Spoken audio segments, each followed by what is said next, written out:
My name is Mehpare. I'm coming from Turkey. Actually, let me tell that I'm very delighted to be here with you. Let me start out with a brief introduction to FNSS defense systems. FNSS is a joint venture of BAE Systems and Turkish Neural Group located in Ankara, Turkey. We produce a variety of armored combat vehicles. All our vehicles are designed by our engineers and manufactured in our facility. Our customers are Turkish Land Forces and many other countries, mainly located in Far East and Middle East. Our total headcount is currently 900. However, we are a fast-growing company, and almost 60% of our workforce is millennials. We have a quite young population. A very short video about FNSS.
We hope our defense-aimed vehicles will bring peace to the world.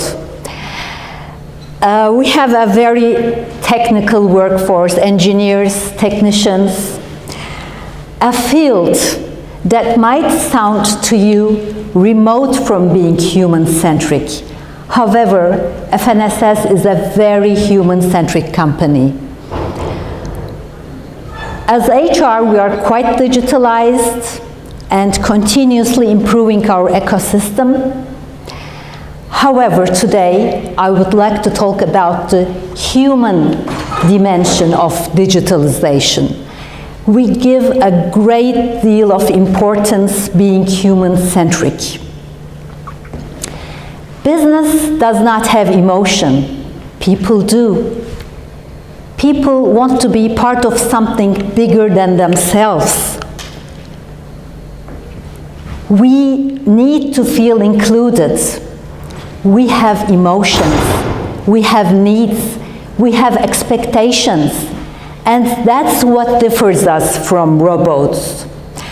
A great example to this came from marketing field. With digitalization, there is a big paradigm shift in marketing. As Brian Kramer put it, instead of business to business, business to consumer, now it is human to human. No more B2B, B2C, it's all H2H. And we are applying the same approach to HR. Everybody in this room is trying to automate, speed up things, use big data, just like marketing does.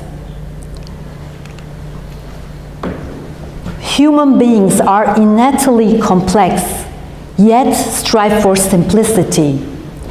We are human to human, and we use digitalization as a tool to achieve simplicity and reaching each person, each feeling, each need and meeting each expectation.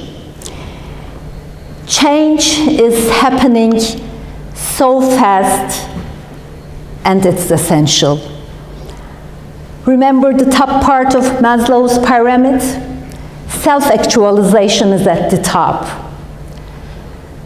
To have an engaged workforce, those 4 needs are very essential. The need to feel trust, respecting people, giving candid feedback. The need to have hope, fostering hope. The need to feel sense of worth, recognitions, rewards. The need to feel competent, a challenging work, learning new things. So we give big importance to those 4 needs to have an engaged, dynamic, creative workforce. Last year, when I received an invitation from a global company to participate in an employer of choice study among university students in Turkey, I thought it might be a good opportunity to see where we are. So we identified the automotive and defense companies to be benchmarked against. When we received the results, I was really surprised, and even my eyes teared up. We were ranked as the top company providing their employees a creative and dynamic work environment. Again, the best one, respecting its people. Can you imagine, even in the eyes of university students, they even knew it. And also the very best one, recognizing performance. So those results showed that we achieved those 4 needs we value, I just showed in my previous slide. What took us there? Actually, we give big importance to our culture study.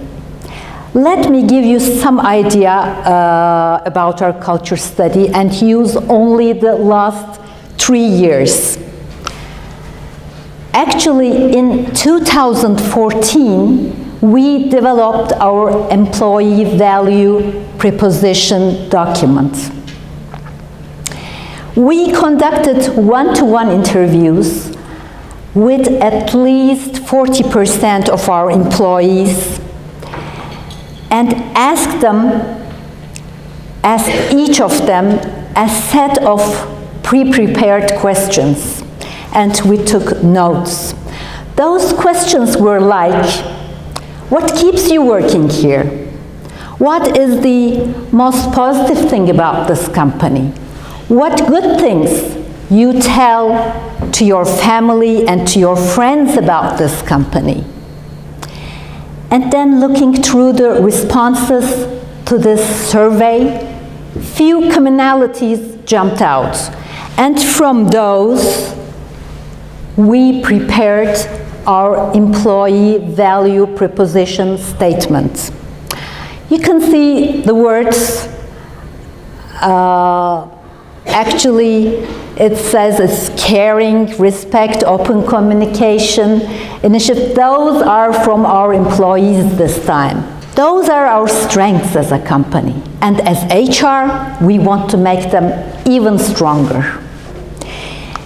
In 2015, we thought it was time renewing our working principles. Together with the management team, we conducted a 2-day off-site workshop and came out with our working principles. We could have easily choose to send out an email to all our employees stating what those new principles are. Instead, we chose to conduct a fair, to add some joy, some pride, some respect to it. And we conducted a fair. We, supervisors, the whole management team, including our CEO, we put on our kitchen aprons and served food at the fair to our employees. And those foods were the metaphors representing each principle. We gave them some details about each principle, and it was all about how we would like to work from now on. A small video about the fair.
In 2016, it was time embracing those principles. Having written principles doesn't mean that we internalize those. Habits, behaviors are difficult to change. So in 2016, we management team, we became the sponsors for those principles, and each of us conducted meetings with small groups and discussed each principle in detail to make sure that we really internalized them. Another event of the 2016, we conducted a short film contest. Our employees came out with wonderful scenarios showing that they really embraced the principles, plus they add some sense of humor to it. Changing the DNA of a company is not easy. So, a couple of years ago, we thought we should start from HR. Actually, it was our inside journey. As HR, we tried to become more positive, more appreciative, more strength-focused, more mindful, possibility-focused, responsive to our employees, more human, trying to be more interconnected with them, more generous, and especially non-judgmental. We simply focused on listening, telling less, asking more. We chose to understand what our employees are thinking, feeling. without making assumptions, no bias. Instead of judging them, we try to understand what they are saying. Instead of labeling, we try to understand their needs. No one can help anyone else from a judger position. Actually, there are two different mindsets. One is the judger mindset, the other one is the learner mindset. Judger mindset thinks this way: what's wrong? Whose fault is this? How can I prove that I'm right? The learner mindset is just the opposite. It works like this: what works? What am I responsible for? What are the other people thinking, feeling, wanting? What is still possible?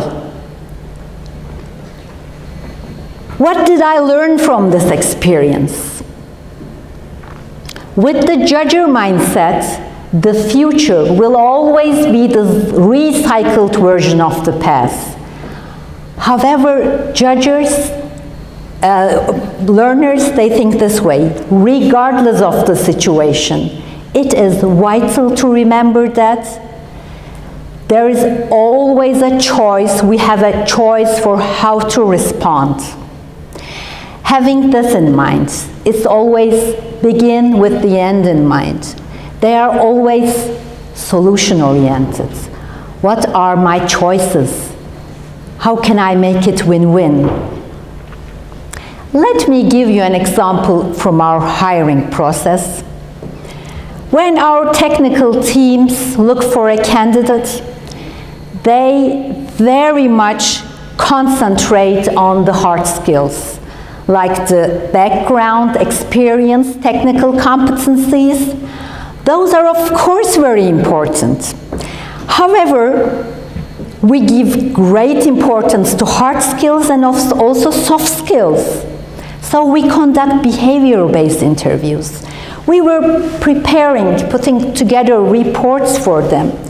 You know, the technical teams, they weren't very much considering our reports, and we were simply blaming them. And then we asked ourselves, where are we? We understood that just complaining, we are on the judger path. We said, hey, let's switch our path. Let's move to the learner's path. So we totally changed the system. Now, before inviting the candidates, we conduct short meetings with them, just asking them, what type of soft skills are required for this position? They are saying things like results-oriented, a team player, blah, blah, blah, and we just take notes. And then we prepare our reports accordingly. Now, you know what? They very much appreciate our assessments. Let me tell you that changing our questions totally changed our results. I highly recommend you reading Marilee Adams' book, Change Your Questions, Change Your Life. It is a wonderful book. Actually, this choice map is also from her book. Also, please avoid blaming yourself. That's not good. Always ask yourself, what works? What's possible? What can I do better next time? What did I learn from this? We as HR, during our insight journey, we improved some of our skills which are very much required during this digital age, like empathy, like learning agility, tolerance, collaboration, and several others. And my last example is about the development of our mid-management team's managerial competencies.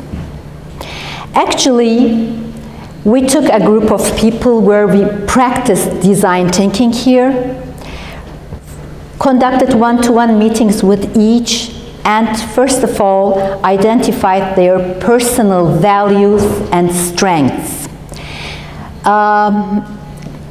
Including myself and few other colleagues, we are professional coaches, so we used coaching techniques here, honestly. They gained self-awareness about themselves. And then the next phase was the training phase. They received several training programs, classroom and online training programs. Then comes the assessment phase. We work with a professional group of consultants, and they assess their managerial competencies. And every year we conduct a 360 behavioral competency evaluation. So here we assessed their managerial competencies. And then the last phase is the development. We provided each of them with coaching and mentoring. We sit together with each of them and prepared together action plans related with their assessment center reports. And again, using coaching techniques, we provided them with feedback related with their 360s. A year later, we reassessed their managerial competencies. Of course, improvement differs from person to person. Some people showed significant improvement with some of their competencies, but still need improvement with the others. As an average, with the managerial competencies of the whole group, there is an 11% improvement, which we find quite good. So, in summary, I can say HR can change the DNA of a company in this fast-changing, digitalized world by being more human-centered. Digitalization helps us a lot, focusing more on the human element. Thank you very much.